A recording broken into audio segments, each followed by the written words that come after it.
So thanks for coming in today, James. So you've been presenting on Radio Humberside for over 10 years. What inspired you to work on the radio? I just love the contact that you can have with the audience, and I think being someone from round here, being from Hull, I really wanted to be on Radio Humberside because it'd be my own station, or my home station. And there was something about Radio Humberside, listening to it when I was growing up, and it was on at home when I was at school or on a Saturday for the football, and it just, something sort of struck with me. I can't tell you what that was, it was just something that struck a chord. Yeah. So in your career you've interviewed a large number of famous people, for example musicians. Who did you find most challenging, and who was the most interesting to interview? One of the most challenging was Jerry Halliwell. She was just an absolute pain to interview. You wonder why she even bothered to turn up, to be honest, and bearing in mind she was there to promote her own book, which was kind of frustrating really, because you think, well, you might not like being interviewed, but at least play the game, because ultimately you're talking about the book that you're trying to promote and sell.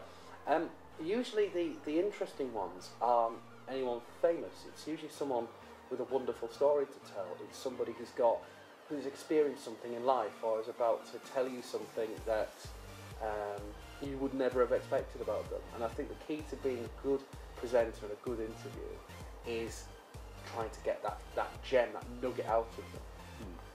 Yes, since you started working on the BBC, how has it changed locally in TV and radio? I think it's become more accountable.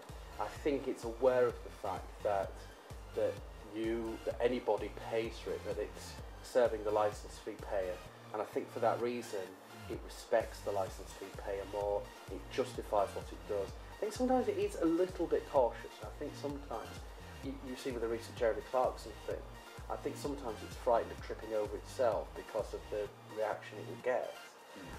Equally, I think it's aware of the fact that there is pressure on it from the charter being renewed in a year or so's time, and aware of the new government. Yeah. So outside work, you're a huge Hull City fan, from what I know. Do you think Hull will be relegated? I have to say yes, I do. Heart of heart say yes. However, I think this coming Sunday, I think there's one last twist. And you look at it, Man United might be under strength. Man United will probably be without De Gea and Wayne Rooney. And Newcastle playing West Ham. Newcastle in awful form.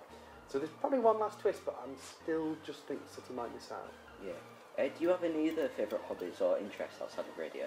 Music, food, and I have to say I do like beer as well, but I like craft beer. So in your time on the radio, who would you say has influenced your career the most? Just all my, many people, too many to mention, just all my colleagues. They're down to earth, they're local, they're real people.